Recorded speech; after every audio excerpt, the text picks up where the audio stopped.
The fifth seed is 46-year-old Rick Speranza from Washington Crossing, Pennsylvania. This is his home bowling center. Rick averages .220 here at Slocum's, and he, as we said, will come in as the number 5 seed. The number 4 seed is 37-year-old Gary Bondarchuk of Langhorne, Pennsylvania. The winner of the first match will take on 29-year-old Steve Gerber of Philadelphia. He was part of the Streets Lanes Bowling Center in Feasterville. And now the leader with a series of .958. He will await as the evening moves on. It's 24-year-old Norm Titus. He is also of Slocum's of Flemington, New Jersey.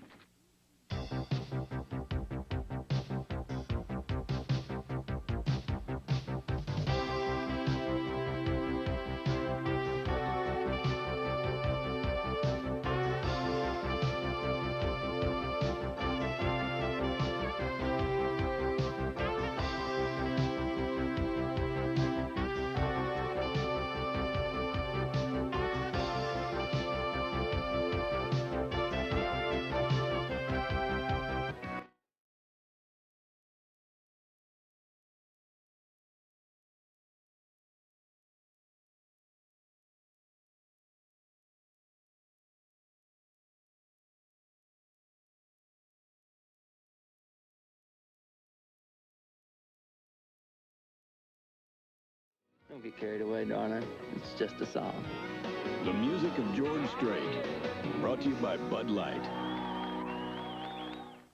Attention race fans, sponsorships are now available for the 1996 season of the Burkett Racing Team. Our race car is driven by Chip Slocum, who was the 1994 track champion. Your advertisement can be placed on both our car and transporter, which creates a rolling billboard for your business. For details, call Bob Burkett at 883-3033. See you at the track.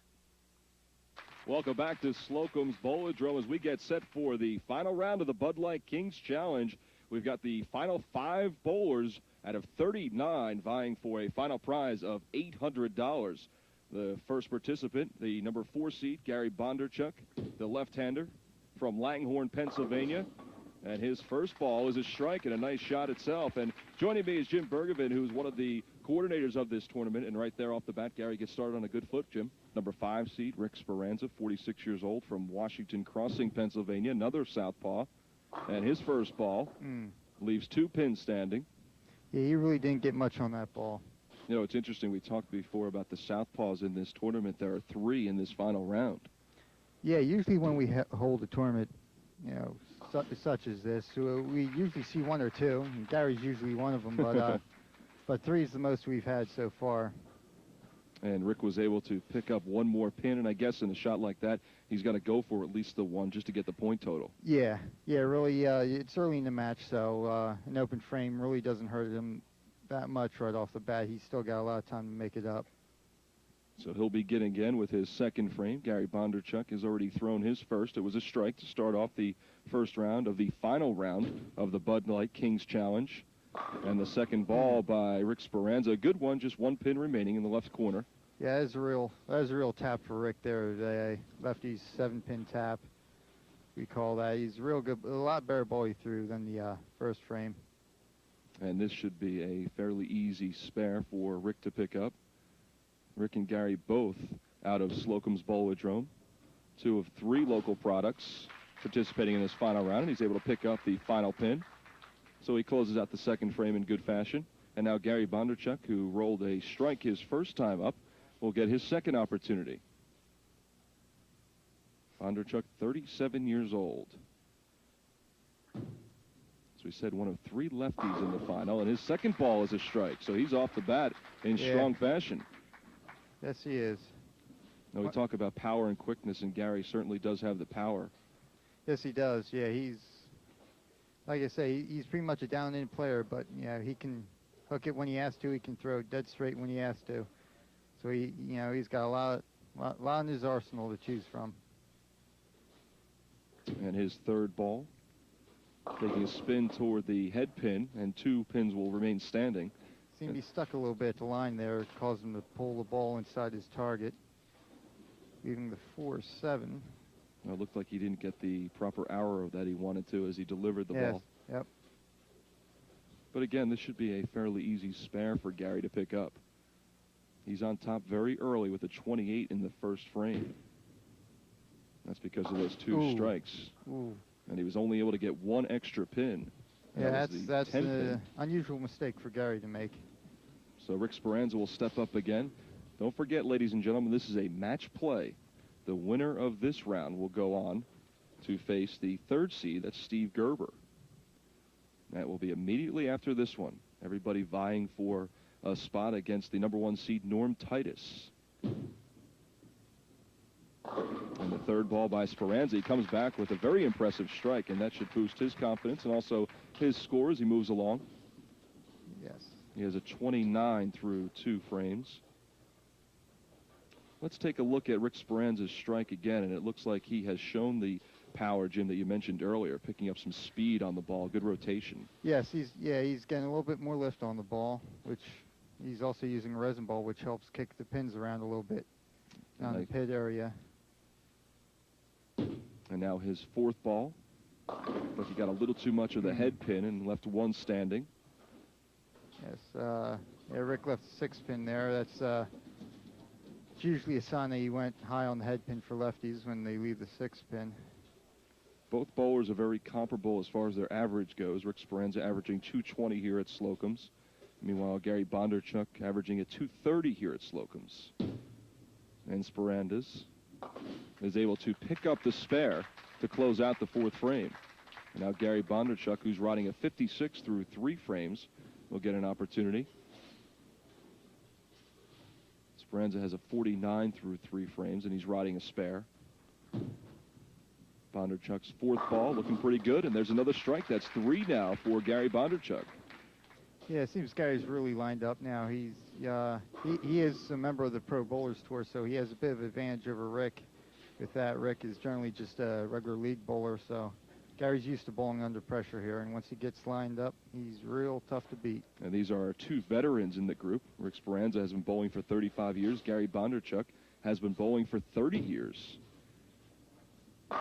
And Gary's 5th ball, another strike. So if he can get another strike here, that'll pick up, or actually in his next frame, that'll pick up the lack of a spare in the 3rd frame. Yeah, that'll pick that up. He'll have one more strike. He'll have 86 in the 4th. Rick Speranza working on his 5th ball. As we said, 2 lefties to begin the final round of the Bud Light Kings Challenge. Speranza has a 49 through the first 3 frames, and he's able to get 9 with that 1st ball. Yeah, leaving the 4 pin there. Seems he's stuck at the line. His timing might have been a little off that time. Well, he's been fairly consistent after opening up the frame with a 9, not picking up the spare, and he really couldn't pick up the spare the way the pins were split. All right. But afterward, he's able to get 2 spares and a strike, and now he's got 1 pin standing here in his 5th ball, and a very easy spare by Rick Speranza.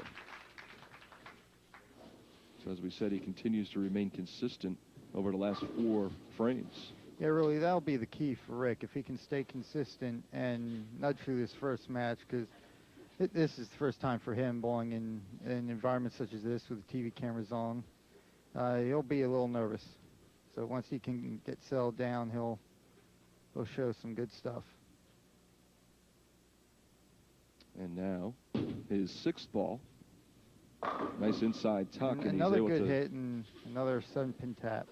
just leave the 1 pin standing in the corner. He has an 87 now that he's riding through the first 5 frames, and a 9 here, trying to pick up his 3rd straight spare. He has 3 spares and a strike in his last 4 frames, and he's able to do it. So there's 4 spares and 1 strike in his last 5 frames. So he's come back nicely after that opening frame, and although the pressure doesn't seem like it's on either bowler right now, they're both very comfortable. Yeah, yep. Gary Bondarchuk getting set for another ball and another strike for Gary. So that's 3 in a row. So that wipes away the inability to get the spare early on in this match. Yeah, plus it puts him almost 30 pins over Rick right now, so he's in command of the match. As long as he can keep carrying, he'll really keep Rick in dire straits here. And now the 7th ball for Bondarchuk, and he leaves 2 pins standing. So again, this is a very tough shot to try to pick up the spare. Yeah, the same split that Rick left in his first frame. Gary leaves here the 7-9. Jim, how would you go about trying to pick up the spare here? Do you try to go for the spare or just pick up the 1 pin?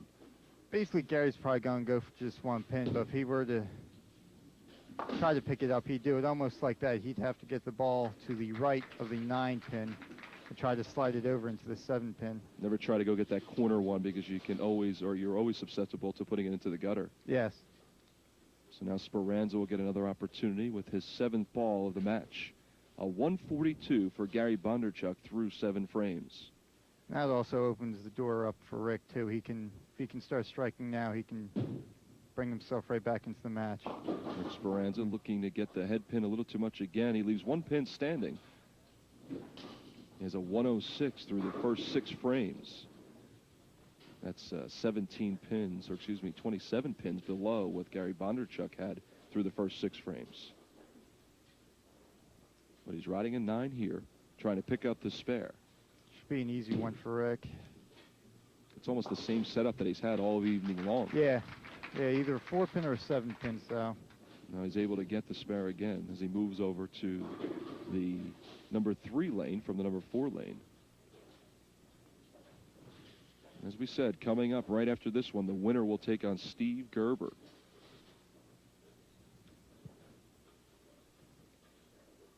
Speranza wiping up his ball before he gets set to go in. Gerber, 29 years old. He bowls at Street Lanes in Feasterville, Pennsylvania, native of Philadelphia. And now Speranza with his 8th ball of the evening. He got a nice roll and a good bounce, and he's able to get the strike. He got a good break kicking out the 10 pin there. He had a little light again, which generally is good for if he's using a Gold Runner Pro, which is a resin ball. And resin balls have a lot of power. You really don't have to do much with them to carry the strikes. And as we look again at this shot, you can see it just kicks the pins all around. And now Bondarchuk comes back, and he gets a nice kick also for a strike. Boy, that was very impressive the way the pins rolled. Almost leaving the 7-9 again. Now you can see the expression on his face. He knew he had a little luck there, but he got a nice spin on with the final set of pins. It seems with Gary's last 2 balls, that one where he carried the 7-9 in the frame before where he left it, he seemed to pick up the speed a little bit more. That causes the ball to slide a little bit more and not have the drive. This is his 9th ball, and he picks up a much-needed strike to He really buried that one. He made sure he had 10 in the pit on that shot. A pretty good crowd on hand watching this tournament, the final round. And Speranza's 9th ball of the evening. And once again, he crosses over, leaving the 4-6. Is it because he hit the lead pin a little too much? Is that why the split set up like that? Yes. Generally, when you go too high on the head pin, you're in danger of leaving a split, just the way the pin deflection works. And now he changes balls for this one. And he's able to pick up one more pin. 6 pin. That pretty much locks him out now. All Gary has to do is mark, and he'll have this match in hand. Oh, 154 now through 9 frames for Rick Speranza. Rick had 2 high games, as a matter of fact, of 245, which actually brought him into the top 5. And he gets a strike to start off the 10th frame. And now we'll take a look at the slow-mo as he's able to pick up that strike. That was a good ball. That's one of the best balls he threw this match. Nice, solid pocket hit. And he carried this time. Managed to get that 7 pin out. And now his 2nd ball in the 10th frame. Right down the middle again. Does he get the roll? Nope. Almost kicked that 4 pin out. Picks this up. He'll end up with a 174. And he takes the brace off for this final roll. And again, he switches balls. Something I'll go a little bit straighter for him. Oh, and he misses the final pin. So nice round of applause for Rick Speranza as he finishes it with a 173. Gary Bondarchuk right now with 2 strikes going into the 10th frame, already on the board. Very impressive outing for him. And his first ball here in the 10th frame is a strike, so he continues to rack up the points. This is going to be a very good score for him. Now let's take a look at it again in the slow-mo. Look where it sets up on the arrows. A good rotation going inside that lead pin. Yep, that's a classic pocket strike right there for Gary. And again, his strength continues to build. And his second ball here in the 10th frame. Another strike. Boy, he gets a pretty good bounce again inside that lead pin. It's pretty much practice for Gary now. He has the match locked up, so he might be trying different ball speeds to see how he might have to adjust later on down the road. And he finishes it off with 8 here with his third ball in the 10th frame. A 230 for Gary Bondarchuk. So he defeats Rick Speranza 230 to 173, and he'll go on to face Steve Gerber, the number 3 seed, in the next round. When you need a locksmith, try the area's best, Keith's Lock Shop. Keith's Lock has been serving Mercer County for over 35 years for auto, home, and commercial locksmithing. Our technicians can either install or repair most locks. Stop in and see one of the largest selections of keys in Mercer County. Keith's Lock Shop, located at 1324 Parkside Avenue in Ewing Township. Innovative Dance Academy of Ewing offers classes in ballet, jazz, tap, preschool through professional. Member of Dance Education of America, the International Teachers of Dance, and home of Ewing's only dance company, Suburban Dance Force. Call 530-0979 for more information. A longtime local paint and glass retailer, Paint and Place, seizes the opportunity with a great location to promote America the Beautiful. And Colorful Paint and Place sells colors. See the great mural, which was painted by Craig Cartledge. Paint and Place is located at Parkside and Olden Avenue, Ewing Township. For full service on heating and air conditioning systems, try the company more people recommend, AC Lamondola. AC Lamondola offers installation, service, and repairs on most major brands and a 24-hour emergency hotline. With free estimates, find out how you can save on your heating or air conditioning systems. Call 737-9004 now for AC Lamondola's $69 tune-up checkup special. Don't let this cold weather get you down. Are you looking to have your pictures placed on video? Call Protect Video Productions at 883-6024. Protect Video is your full-service production company. From cable television shows such as bowling and boat racing to dance shows, teleconferencing, corporate training videos, and full wedding packages. Protect does it all. So call today, 883-6024. Protect Video, 883-6024. Congratulations to all of the bowlers.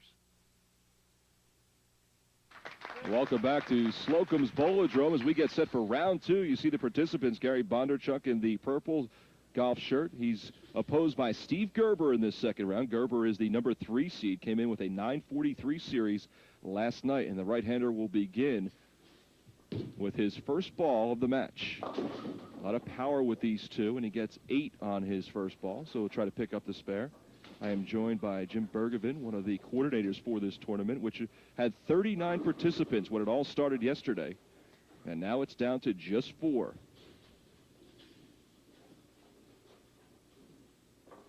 Steve Gerber, 29 years old, and he picks up the spare very impressively. And in the first round, we saw Gary Bondarchuk being the more of a power bowler, and now we've got 2 power bowlers.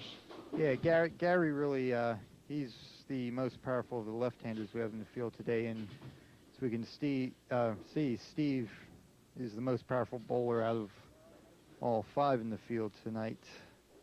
Gary Bondarchuk rolled a 230 in the first round of this final round, and with his first ball here, he picks up a 7. Going a little high there for Gary, leaving the 247. He looks up at the scoreboard before he awaits the arrival of his ball. And we'll get a chance to see the pins again, as Jim just mentioned. And if he gets it right, it should be a fairly easy spare. And he tucked it nicely. And he was able to pick up the spare going into the second round, or second frame. So he'll spin over to the 4th lane. And I guess Gary has somewhat of an uphill battle because he did have to start in the first round, and he'll have to win 4 going into the final. Yeah, and also with 2 lefties bowling the first match, Gary will have to make a little bit more of an adjustment than Steve will as the lanes change. Right there, he picked up right where he left off in the first round. Let's take a look at it again as he tries to tuck it inside the lead pin, and we saw that so many times in the first round. Yeah, this is basically a classic Bondarchuk strike here. And now Steve Gerber gets set for his second ball. Really puts a lot of revs on the ball. Well, that speed gives it a lot of rotation as it goes into that lead pin. And like we said in the first match too, with he's using a resin ball as well, and with Steve's power, he can really throw them pins around. Takes some time for the bowlers to find that right ball, the one they're comfortable with, not only with the weight, but also the type of ball they're going to use. You see a cupped wrist position there. He gets good rotation. A lot of power, a lot of rotation. That's his second consecutive strike, the second one for Steve Gerber in a row. And now Gary Bondarchuk will come up, and he's riding a strike in the second frame. 29 years old is Steve Gerber, 37 Gary Bondarchuk.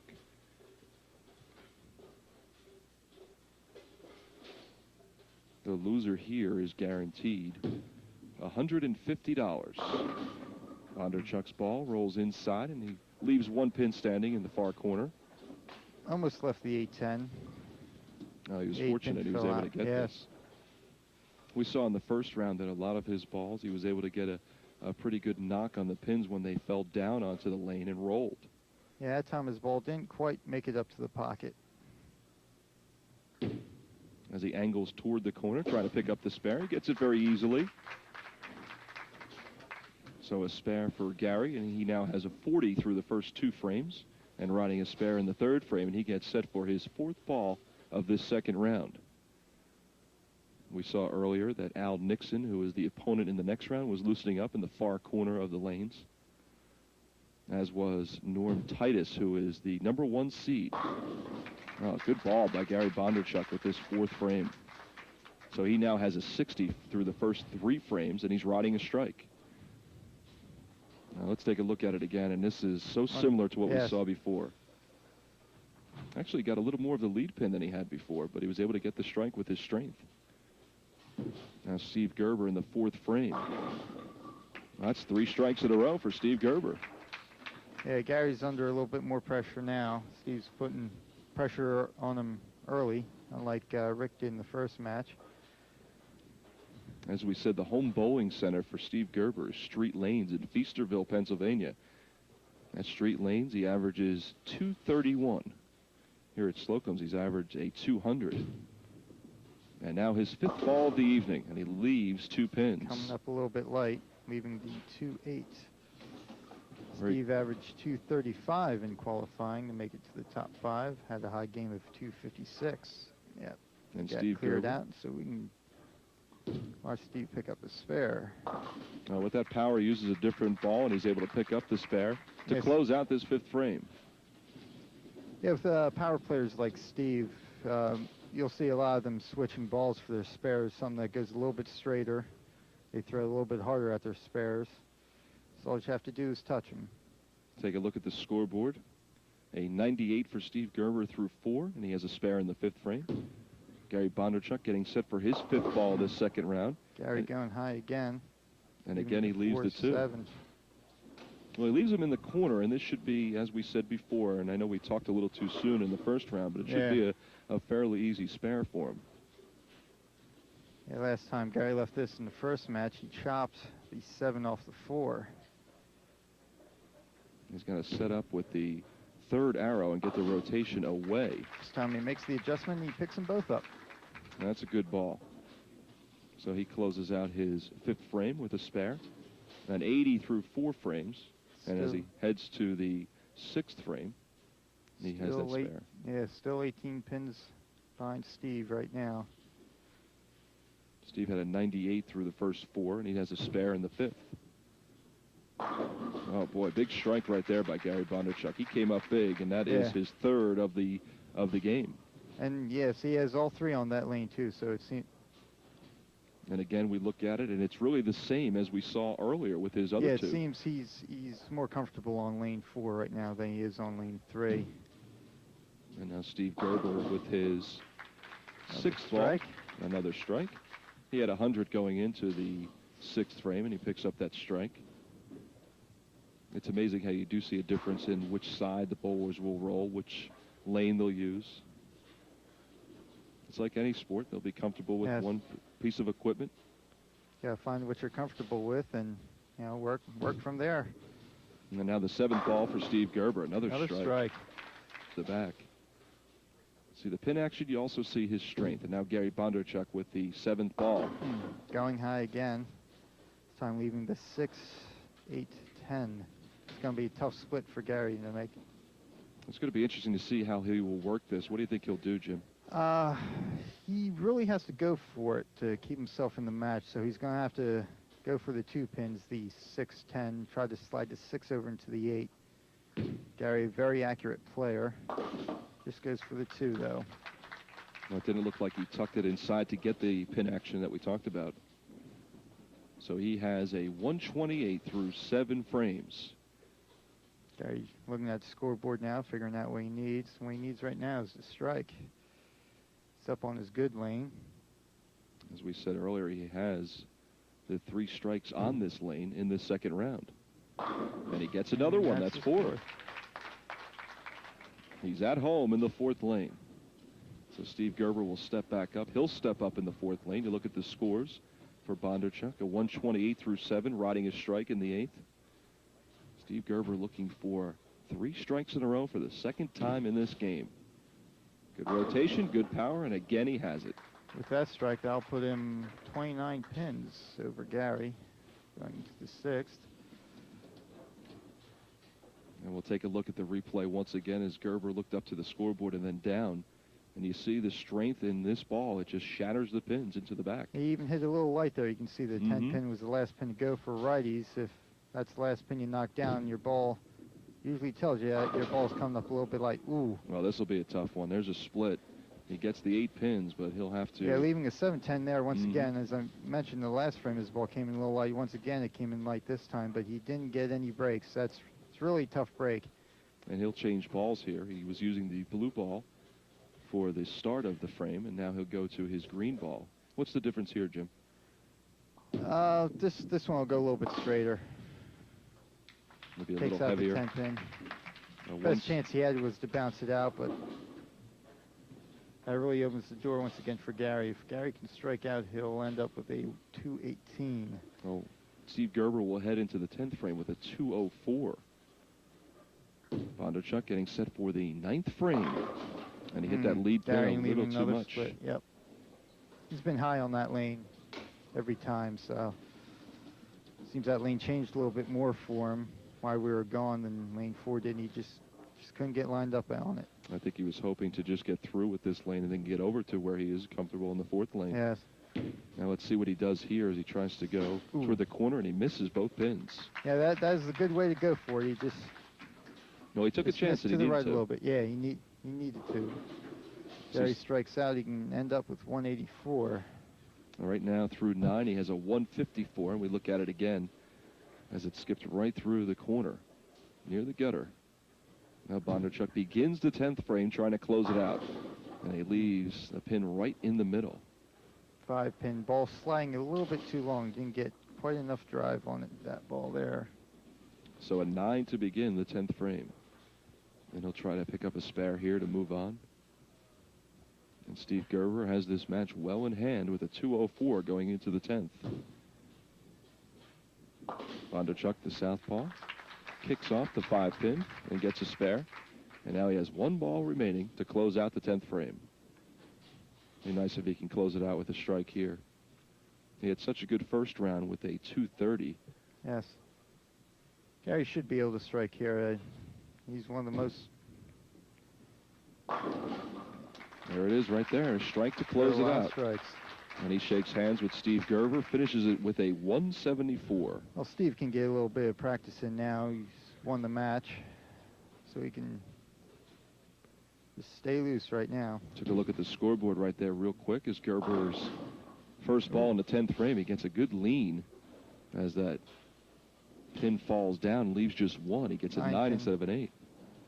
Yeah, leaving the 4-9 there, that usually signifies a little bit too much power, a little bit high in the pocket with too much power, which he is a power player, so he will tend to leave that once in a while. He gets a spare here with 1 more ball remaining. Gary Bondarchuk closed out his game with a strike. Let's see if Steve Gerber can do the same. He has 6 so far in the game. And that is really the difference. Plus the fact he's able to pick up his spares. Yes. He does not get the kick that he would like, but he finishes up with a 9 here in the 10th frame. A final score of 223. So your final score in this second round, 223 for Steve Gerber. And for Gary Bondarchuk, he closes it out with a 174. So Gary Bondarchuk will pick up $150. Meanwhile, Steve Gerber will move on, and he will face Al Nixon. Nixon is the number 2 seed, and that will be coming up in just a few moments. We'll take a break, and we'll be back in just a few minutes. Next is Lady. Exceptional sheen. Oh, very good color. Prince. Heavens. Oh, such stateliness, such majesty. Larry! Larry! For the great taste that won't fill you up and never let you down, make it a Bud Light. The best of show? Mort! Serving Mercer County, Encon Oil Company, a family-owned business, has been a leader in fuel service and delivery for over 50 years, featuring radio dispatching, automatic delivery, and budget plans. Should your heater or air conditioner need service, our technicians, using the latest state-of-the-art equipment, can service most units quickly and efficiently. Call Encon Fuel at 587-3061. A longtime local paint and glass retailer, Paint and Place, seizes the opportunity with great location to promote America the Beautiful. And colorful Paint and Place sells colors. See the great mural which was painted by Craig Cartledge, located at Parkside and Olden Avenue, Ewing Township. Attention race fans. Sponsorships are now available for the 1996 race season of the Burkett Racing Team.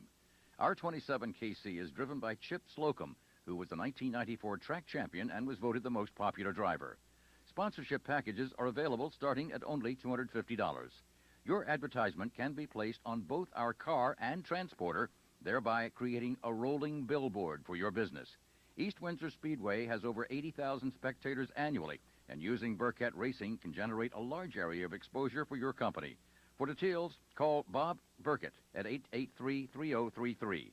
See you at the track.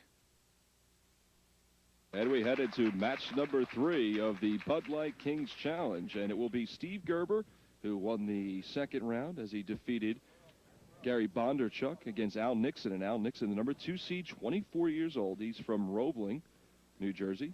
Also our highest qualifying left-hander in the field. Now he begins with a split, just gets the 8 to begin the first frame. Even the 4-6. Steve Gerber with 6 strikes in his second round match against Gary Bondarchuk came away with a 223. And now Al Nixon will try to pick up the spare here, and nope, he doesn't even get 1 pin as the ball just rolled into the gutter. Just a little bit too much backspin.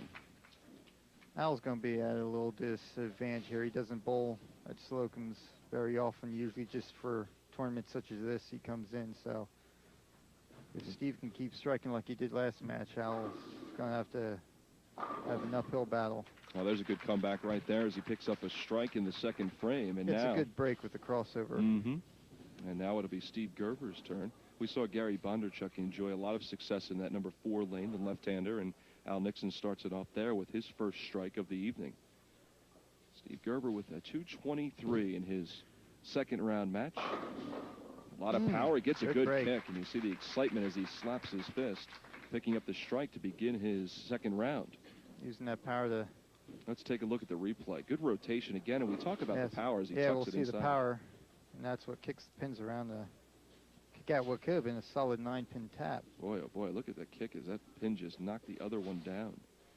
So Gerber again will take a second ball in this second frame, and again another strike.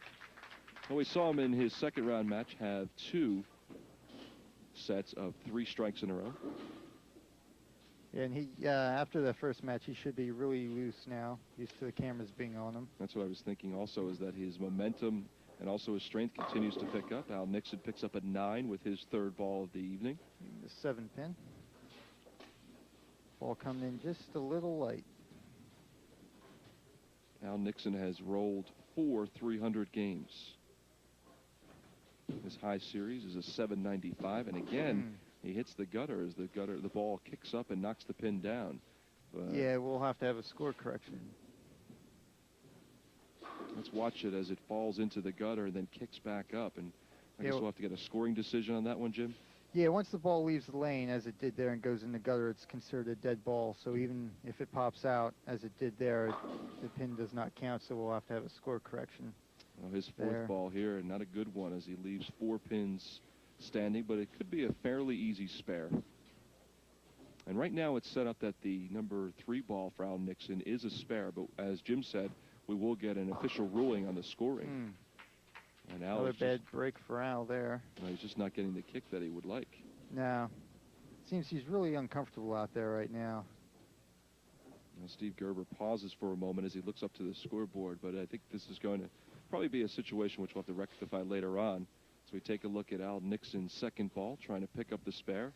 And boy, the pins don't even touch that final one. Just didn't get a good break there. That's the way to pick it up. Just didn't get the pin action. Now Steve Gerber now with 3 strikes in a row. That's the 3rd time he's done it this evening. Yeah, Steve's really taking a commanding lead right now. A lot of times you'll see the speed start to die a little bit for these bowlers, but they're used to bowling more than one game on an evening. You see Steve gave his ball a little kiss, I think, as he gets ready to deliver his 4th one of this 3rd round. He's trying to go for 4 strikes in a row, but he wasn't able to do so. He knocks down 9, leaves 1 more pin remaining. Leaving the 10 pin. And it's good when you're able to just leave that 1 pin. Take a look at the scoreboard. You see in the 3rd frame for Al Nixon, you have that spare, leaving him at 44, but I believe they're going to take the spare away. And right now, Steve Gerber able to pick up a spare in the 4th frame, as he has a 79 through 3 frames. As Al Nixon was telling the scorer what happened, being very honest about it, and now they change it. So that changes to a 36 in the 3 frame and a 45 in the 4. Coming up light again. And Al leaves 4 pins for the 2nd time in a row, but this time he doesn't leave them in a row. No. Now will he go inside to try to kick that last pin in the corner? Yeah, he's got to hit the head pin to the right, just like that, only got a little bit too far to the right. A little bit too much rotation, and he stands with a 53 through 5 frames. Let's take a look at it again. You see he doesn't even hit the lead pin. Yeah, he just missed it. A lot of times you'll see that pin kick back and then bounce back and knock the final pin in the corner down, as Al Nixon gets the lead pin again here and leaves 3 in a row, going down on a diagonal toward the corner. So Al coming up a little bit high, leaving the 2-4-7. Are you surprised with the lack of power, I guess, for Al? Yes, I thought he'd right now put on a little bit better showing. He's really struggling out there right now. Really hasn't hit the pocket yet. You can see the frustration in his face also as he gets the spare with the 6th frame. And now Steve Gerber, who has 3 strikes in this game and also a spare, gets set for his 5th ball of the 3rd round, and he's able to pick up another strike. Next is Lady. Exceptional sheen. Oh, very good color. Prince. Hands. Oh, such stateliness, such majesty. Larry! Larry! For the great taste that won't fill you up and never let you down, make it a Bud Light. The best of show? Mort! For full service on heating and air conditioning systems, try the company more people recommend, AC Lamondola. AC Lamondola offers installation, service, and repairs on most major brands and a 24-hour emergency hotline. With free estimates, find out how you can save on your heating or air conditioning systems. Call now for an AC Lamondola $69 tune-up checkup special. Call 737-9004. Don't let this cold weather get you down. And now in the 7th frame, it's Steve Gerber. And Gerber leaves 4. Comes up really late. That's probably the toughest shot that he's going to have this evening, particularly in this 3rd round. Yeah, he pulled that ball more towards the center of the lane. He got it right through the thick of the oil, and that caused the ball to slide all the way down. And now Steve Gerber sets up in the number 4 lane. Steve really in command of the match right now. See the power as he flicks his wrists and spins that ball. Coming up a little bit high, leaving the 4-pin. And he gets a 9 here in the 8th frame. As this match continues to move along, the winner of this one will take on Norm Titus for the first prize of $800. All told, there's $1,960 given out in this tournament. And Gerber's able to pick up the spare there in the 8th frame. So he goes into the 9th frame sitting very pretty as Al Nixon begins his 9th frame. Yeah, Sal really doesn't have a chance right now. He hasn't been lined up. He really hasn't hit the pocket solid the whole match. As he walked back to get his ball, he was shaking his head, and we've seen him do that a number of times this evening. Getting up to the line very quickly. Just trying to finish out right now. This is very atypical of Al. He has his good days, he has his bad days. Unfortunately, right now, this seems to be one of his bad days. He picks up the spare in the 9th, and now he'll close it out here in the 10th. Al Nixon gets a 6 here to start the 10th frame. Has a 114 through the 9 frames. Let me take a look at the scoreboard there. You see the lead of Steve Gerber, 146. Yeah, Al can finish out with the 134. Well, he gets the spare right there, so he has one more ball remaining. And then we'll see Steve Gerber close out the 9th and the 10th frame before he gets ready for Norm Titus. And Titus was loosening up, as all of the bowlers have been, all the way down in the right corner, the 12th lane. And Nixon will close it out with the strike. So he closes out on a high point. You can see the smile on his face as he goes back to his seat. Still picks up a nice paycheck. Yep, he has a few words for Steve Gerber as Steve will close it out. That's one thing you have to look at if you're Al Nixon, too, is that you wore the number 2 seed, so you're able to pick up $200, finishing 3rd. Steve Gerber leaves 2 pins, and this one will be very difficult. 7. Now, if he would have left the 3rd pin, you think it would have been a little easier of a shot because he might have got a little more kick on it? It could have been, yeah. As odd as that sounds. Right. Another pin there. Possibly even bounce out of the pit there. Here he just has to go. He got a good shot. So that is the 9th frame for Steve Gerber, 173 through 9. Steve had a 223 in his 2nd round match with Gary Bondarchuk. He had 6 strikes in that match. And in this one, he has 4. So 10 overall for the evening. And now he begins the 10th frame. And there's number 5 of this 3rd round. See the back shot of Steve Gerber as he shows his form, sending it down the lane. Leaves just the pin in the corner, the 10 pin. So he'll try to close this 10th frame out with a spare. And it should be a fairly easy one for him. And I know we've said that before, but he seems to be very consistent when he's picking up those spares. And you look at his score. There's only been 2 frames where he hasn't at least gotten a spare. One open frame was a 1053. Well, not too bad. He gets the job done. He finishes up with a 193, whereas Al Nixon closes things out with a 134. And Steve will get ready for Norm Titus, who will be the number 1 seed. So the final score in this 3rd round, 193 for Steve Gerber, and Al Nixon, a 134. We'll be back in just a few moments with our final round as Norm Titus loosens up on the number 4 lane. When you need a locksmith, try the area's best, Keith's Lock Shop. Keith's has been serving Mercer County for over 35 years for auto, home, and commercial locksmithing. Our technicians can either install or repair most locks. As a member of the New Jersey Master Lock Association and the Associated Locksmiths of America, they receive the latest in training for today's newest method for security devices. Keith's Lock Shop, located at 1324 Parkside Avenue in Ewing Township. Call 882-7345. Serving Mercer County, Encon Oil Company, a family-owned business, has been a leader in fuel service and delivery for over 50 years, featuring radio dispatching, automatic delivery, and budget plans. Should your heater or air conditioner need service, our technicians, using the latest state-of-the-art equipment, can service most units quickly and efficiently. Call Encon Fuel at 587-3061. Innovative Dance Academy of Ewing offers classes in ballet, jazz, tap, preschool through professional.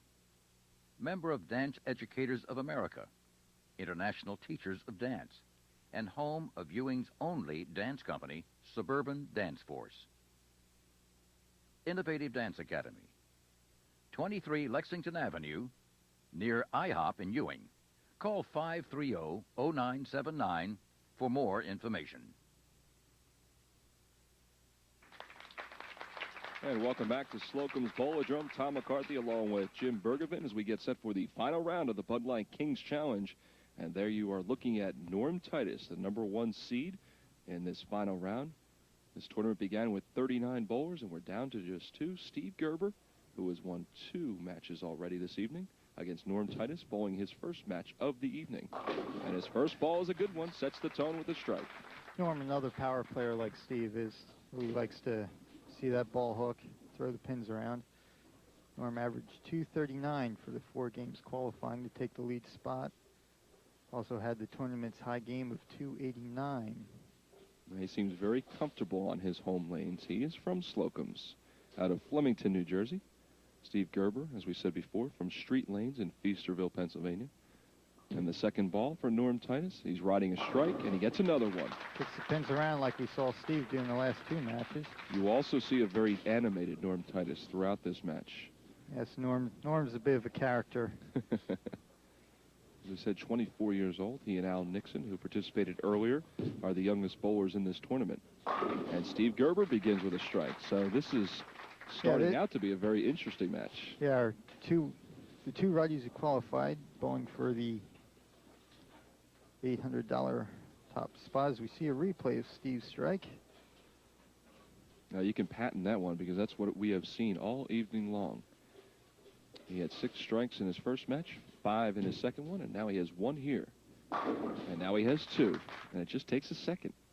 Now Norm Titus with his 3rd ball of the round, and he gets a pretty good kick, but doesn't get that final pin, the 10 pin, to drop. Head pin messenger almost came across, but a little bit too far in front of the 10 pin. Now there's a lot of action on those pins, as we will see here. And I thought maybe he'd get a good kick and knock out that 10. Ball coming up a little bit late as we can see the head pin. There were 3 different pins that went right around the number 10 pin. So Norm Titus, as you see him here, gets the spare. Very impressive through the first 3 frames. We were talking earlier, Jim, about who has the advantage. Obviously, Norm is the #1 seed, but Steve has already had 2 games. And going into this 3rd one, he's been very loose so far. Right, yes. Steve really has the advantage right now. He's comfortable. He's bowled 2 matches. He's pretty much lined up. So Norm Titus now will get set for his 4th frame. Good rotation. Gets a lot of the lead pin there. Leaves 1. And now he'll try to pick up his 2nd straight spare. He has a 68 through 3. And he turns around and walks away before the pin even is knocked down. He was very confident with it.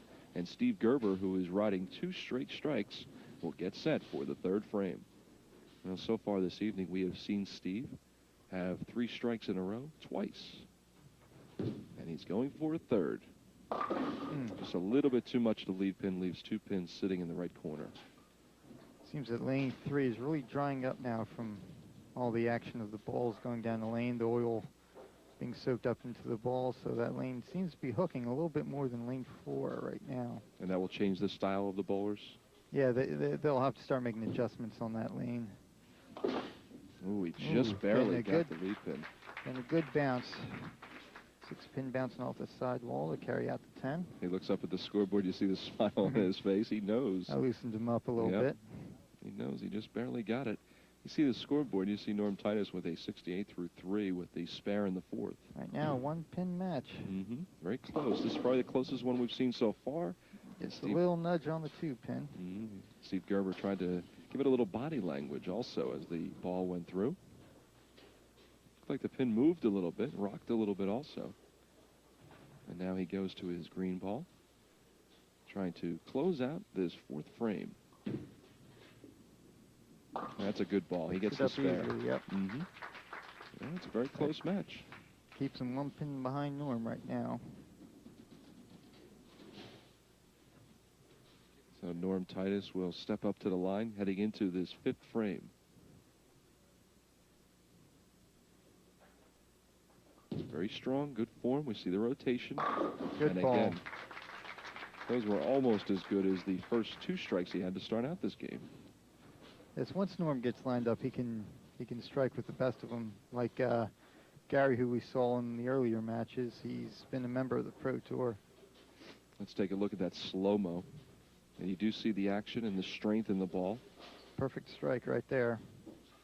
Very determined look by Norm Titus. And another Norm strike. getting the carry. Well, so far, he's got 4 strikes in this game, 2 spares. He had 2 strikes to start out the game itself. And let's watch his reaction. We told you how animated he is and how he was earlier. And yes, he is very happy about picking up that strike. And Steve Gerber comes right back. Answering with a strike of his own. And they talk about certain players playing down to the level or up to the level of their competition. And both of these guys are battling nicely through the first 5 frames. And Norm Titus, of course, is through 6. And Steve Gerber getting set for his 6th. We've seen him several times this evening give a little bit of a peck toward his ball as he gets ready to deliver. Yeah, what he's doing there is blowing into the thumb hole, get a little bit of better feel. Where he doesn't fall out of the ball. Sure he gets a good grip. Leaves the 4-7 coming up a little bit high that time. Yeah, we said earlier that the fans at home might look at that and say he's kissing his ball. He's just trying to get himself a little more comfortable with it. And now he gets the spare as he gets the final 2 pins. And that's an important spare there because he has a 107 through the first 5 frames with the spare in the 6th. Yeah, that'll keep him in the match. Right now, Norm can start pulling away if he can keep striking. Norm takes his time as he reads the pins before going up to the line. Tense look of concentration. Norm really wants this one. Ooh. Didn't get as much of a hook as he would have liked to, and he leaves 3 pins. Norm coming up real light on that ball, leaving the 2, 4, 5. Should be an easy spare for him. As long as he can stay consistent with his spares, and as you said, it should be a pretty easy one for him. He was riding 2 straight strikes, so he has a 115 through the first 5. And there he goes, picks up the spare. A check in the amount of $800 for the winner. Second place finisher comes up with $400. So a pretty good payday for something that all of the bowlers enjoy. And Norm Titus with a little bit of body language as he goes through, picks up the strike here in the 8th frame. Now, that shows Norm's power there. As you can see here, Norm got the ball a little bit wider than he wanted to, so the ball came up a little bit light, but he got enough on the ball to kick them pins around and carry. See his fists go up in the air. He actually slid over a couple of lanes. Ooh, bad break for Steve there. As solid 8-pin wrap right there. He had a lot of strength as that ball went through. He leaves 1 pin as you see him looking up to the scoreboard. It's one of the disadvantages to being a power player and using resin equipment. The ball just drives so hard, it drives right around the 8-pin. And an easy spare, but I think he feels he should have come away with a strike there. He's in the 7th frame, now in the 8th frame. At a 126 through the first 6. Compare that to the 135 for Norm Titus through 6, and now a 155 and a strike in the 8th frame. Strike here. He can put himself 9 pins behind Norm right now. And I'll tell you what, Still this will in the come match. down. Yeah, this will come down in the final 2 frames, and it should be a very interesting conclusion. We'll take a look at the strike by Steve Gerber. Steve going a little bit more inside to get a little bit more scale on the ball to avoid that 8-pin wrap again. That's the way you want to do it. As Norm Titus begins the 9th frame, a lot of rotation, and it comes back, and he's able to pick up the strike. And you saw him in the foreground after that shot. You can see his fist in the air. Norm can smell it now. That's one thing about him. Once he gets pumped up, it's really tough to beat him. Good competitors are usually that way. He's riding 2 consecutive strikes as he enters the 10th frame. 2 strikes here will lock it up for Norm. A little wide again. Ooh, he's able to get the kick carry in on the the lead. 10th. 6-pin bounces out of the gutter. He's got a Taps out hold. the 10. He's got a hold on that pin. So he begins the 10th frame with a strike, his 3rd in a row. Let's take a look at the replay. You can see 10-pin, or the 6-pin rather, and a little love tap to the 10. And a little bit of kick by Norm Titus after that pin fell. His 2nd ball here in the 10th frame. Looking on is Steve Gerber. Should be right in the pocket. Ooh. A little bit too much of the lead pin.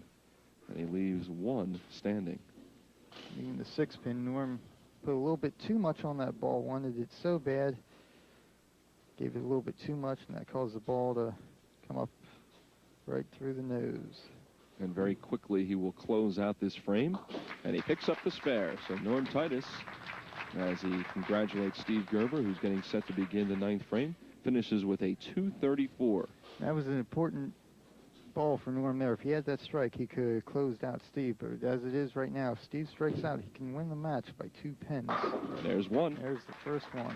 So 2 in a row. So we said it would come down to the final 2 frames, and what a way to finish off the 1995 Bud Light Kings Challenge. And Steve Gerber, give him a lot of credit because he's already bowled 2 games. This will be his 3rd as he gets set to begin the 10th frame. Needs 2 strikes and 9 pins to win the match. Let's see if he gets it here. And First he does. Ball, a little light, carries. That's 3 in a row now for Steve Gerber. And that is the 3rd time this evening he has done that. In this match, he now has 6 strikes. Let's look at the replay. So we see the replay. A lot of power still. Yeah, you see that pin action. Doesn't look at all nervous. You notice his cup and his form up to the line. And another strike. Boy, that's 4 in a row for Steve Gerber. Now you talk about clutch players, clutch athletes. Right here, we're seeing one. Actually, we're seeing 2. Norm Titus finished with a 234. And right now, Steve Gerber is riding 4 straight strikes, looking to strike out here in the 10th frame. Needs 9 pins to win the match and the tournament.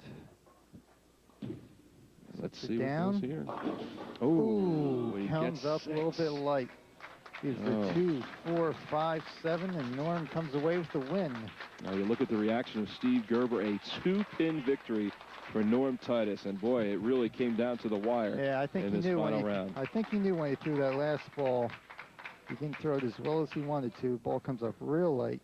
As you take a look at the replay, you see that 7-pin rocking a little bit, but not going down. And there's your champion, Norm Titus, as he walks onto the lane, wiping his brow. And a dejected Steve Gerber, but still he walks away with a $400 second prize.